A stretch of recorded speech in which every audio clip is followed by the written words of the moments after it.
Bonjour à toutes et à tous. Depuis ce vieux bâtiment de l'île de la Cité, juste derrière moi, 100 ans de crime nous contemplent. Dans ce numéro exceptionnel de Vive le patrimoine, je vous propose de remonter l'histoire de ce lieu de légende, l'adresse mythique de la police française, le 36 quai des Orfèvres. À l'occasion du 100e anniversaire de la brigade criminelle et de la police judiciaire, nous avons pu franchir les portes du 36 pour tenter de faire parler ces murs qui ont connu les plus grands policiers et les plus grands criminels. Pour m'accompagner dans cette émission, je recevrai dans quelques instants le directeur de la police judiciaire parisienne, Christian Flech.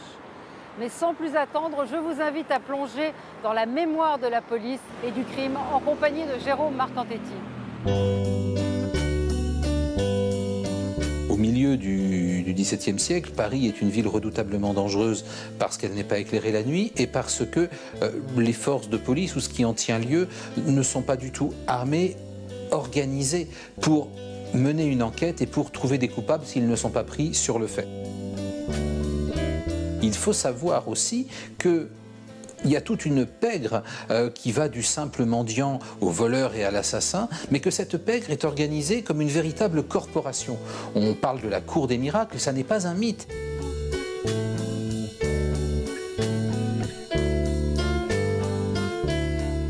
On se rend compte que véritablement les malfaiteurs se sentent absolument tout permis. Et la réaction, ça va être en 1667, la création d'une charge, celle du lieutenant général de police, que Louis XIV va confier à un personnage qui s'appelle Larénie et qui est vraiment le premier fondateur d'une police moderne à Paris et en France. Larénie, en tant que lieutenant général du royaume, est véritablement l'ancêtre, le prototype du préfet de police.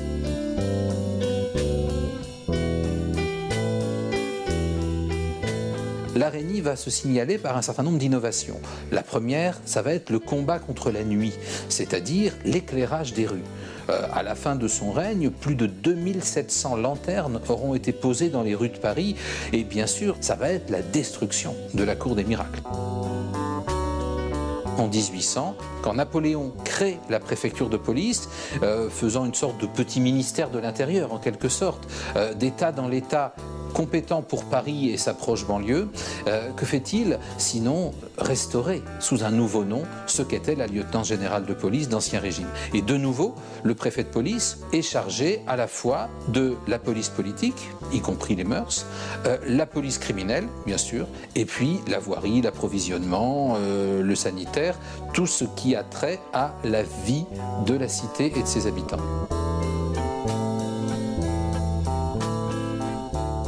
La préfecture de police, dès l'origine, va coexister avec un ministère de la police générale, ancêtre de notre ministère de l'Intérieur.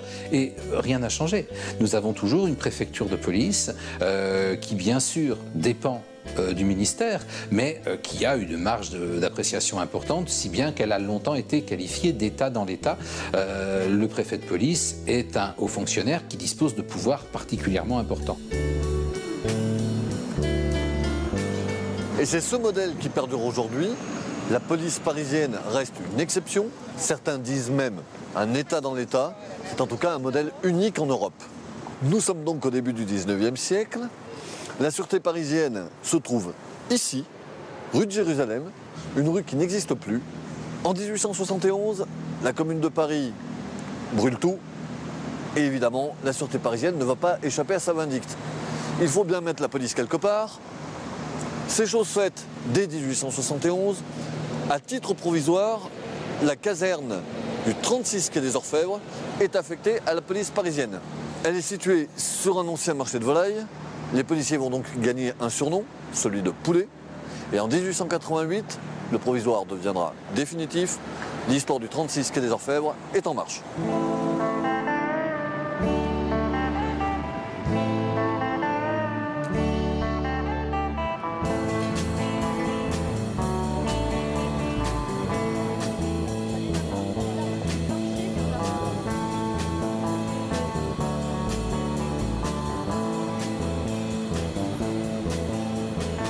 On ne peut pas éviter le 36 quai des Orfèvres. Voilà. Pour moi, c'est très important de leur montrer le summum de notre, on va dire, de notre police, le must de la police française.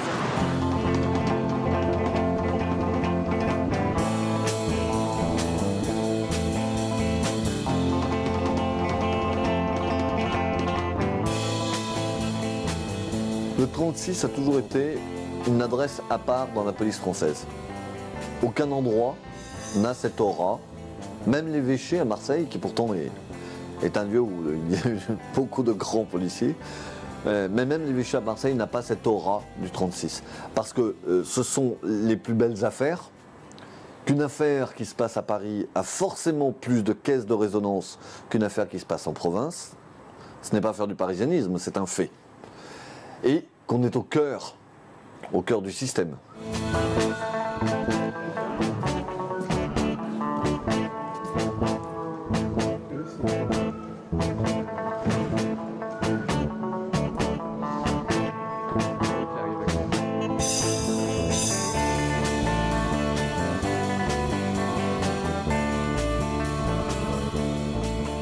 Ce qui est prestigieux dans les sociétés humaines, c'est de combattre les éléments, de combattre la violence, de combattre une force égale ou supérieure à la sienne.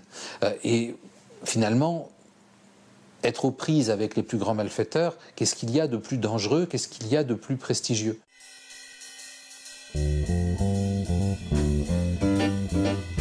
Ce prestige, le 36 quai des Orfèvres en est auréolé dès le début. La sûreté parisienne, future police judiciaire, est à peine installée dans ces nouveaux locaux qu'elle s'illustre dans le monde entier, grâce aux inventions d'un commis de la préfecture de police, un certain Alphonse Bertillon.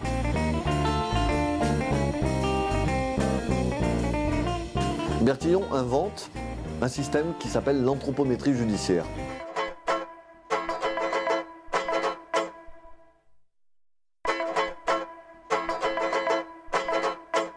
Il faut bien se rendre compte qu'avant les années 1880, on ne sait pas reconnaître un récidiviste. C'est-à-dire que si on arrête un malfaiteur, il est extrêmement difficile d'établir qu'il est l'auteur d'autres méfaits auparavant.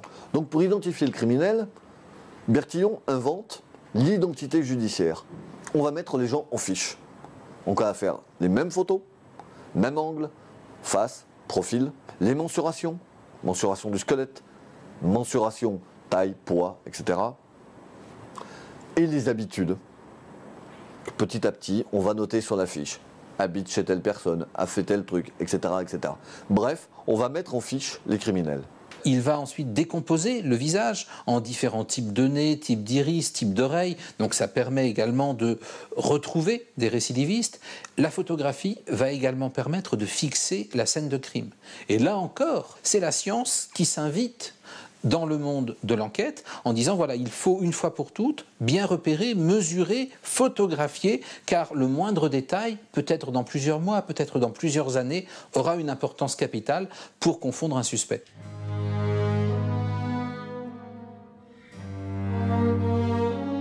Pour la première fois, un récidiviste est confondu grâce à cette technique qu'on va appeler le bertillonnage. À partir de là, eh bien, c'est une véritable success story pour Bertillon, qui va être promu au rang de savant, va devenir l'inventeur d'une méthode révolutionnaire que les autres polices américaines, britanniques, vont vouloir s'approprier, vont copier. À tel point que Bertillon va créer une véritable école où vont être formés non seulement les fonctionnaires de la préfecture de police, mais des policiers d'autres villes françaises, des gendarmes et même quelques dizaines de policiers étrangers.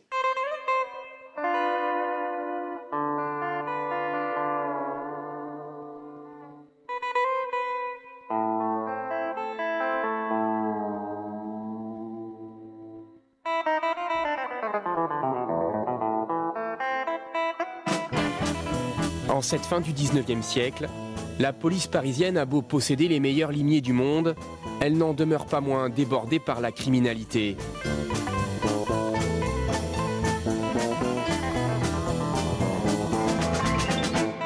À partir de 1892, plusieurs bombes explosent, à Paris principalement.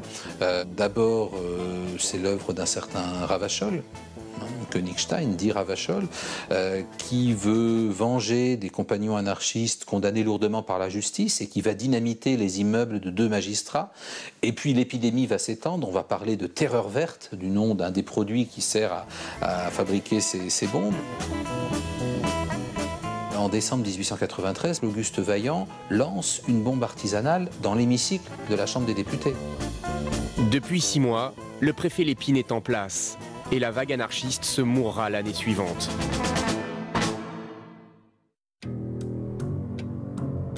Louis Lépine passe 18 années à la tête de la préfecture de police et il a l'impression d'avoir véritablement la main sur la capitale. D'ailleurs, on l'a surnommé Sa Majesté Lépine Ier, comme s'il était une sorte de roi de Paris. Louis Lépine va considérablement encourager le développement de la police scientifique. Il crée le service de l'identité judiciaire au 36 quai des Orfèvres et c'est naturellement Alphonse Bertillon qui en est le patron. Louis Lépine finira par convaincre l'inventeur de l'anthropométrie d'abandonner sa création au profit d'une découverte étrangère, la dactyloscopie. On va se rendre compte en fait que les empreintes digitales sont parfaitement individuelles, qu'elles apparaissent au 3e mois de la vie intra-utérine, qu'elles ne disparaissent que dans des stades avancés de la putréfaction, que c'est bien plus facile de prendre des empreintes digitales que de relever des mensurations osseuses. Bertillon avait fait faire un grand pas dans l'identification judiciaire. Il a vu son système accepté par beaucoup de pays, donner des résultats et il finira par venir aux empreintes digitales, c'est clair, mais venir aux empreintes digitales, c'est détruire son œuvre. Bertillon s'incline mais garde la tête haute. En 1902, il offre une nouvelle distinction au 36 quai des Orfèvres en étant le premier en France à confondre un récidiviste grâce aux empreintes digitales.